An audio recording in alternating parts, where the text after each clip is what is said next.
Hi అండి. మా మరిది మార్నింగ్ నుంచి వదిన నేను ఈవినింగ్ చికెన్ కర్రీ చేస్తానన్నాడు. సరేలే చేస్తానన్నాడని సరదా పడుతున్నాడు కదానని ఏమీ అనలేదండి.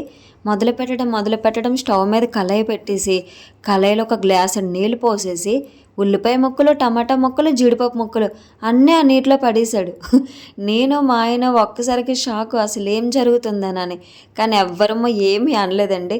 సరేలే ఏదో చేస్తున్నాడు కదా అని ఏది కావాలంటే అది ఇస్తూ ఉన్నాను నేను. ఒక్కొక్క వైపు చికెన్ మసాలా ఉందొదిన, గరం మసాలా ఉందొదిన నన్ను అడుగుతూనే ఉన్నాడు. మా ఇంట్లో మసాలాలు అనేది చాలా తక్కువండి. ఏదో అనుకోకుండా తెచ్చుకుంటే వాడతానేమో కానీ మామూలుగా ప్రత్యేకంగా తెచ్చుకొని అయితే వాడను. మార్నింగ్ ఏంటంటే సాంబార్ చేసినప్పుడు ములంకాయ ముక్కలు కట్ చేశాను. అవి కూడా ఉన్నాయి కదా ఇవ్వొదిన, నేను డ్రమ్స్టిక్ చికెన్ కర్రీ చేస్తానన్నాడు.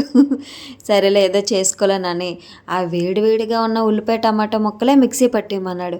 పట్టేశాను. అంతే, ఇదిగోండి ఆయిల్ లేని చికెన్ కర్రీ అంటే ఇదేనేమో. ఆయిల్ అసలు వేసామా లేదానో కూడా తెలీదు, జస్ట్ అంతే. కర్రీ ముందు చూసినప్పుడు చాలా భయపడ్డాను, అసలు ఎలా ఉంటుందా ఏం చేస్తున్నాడనని.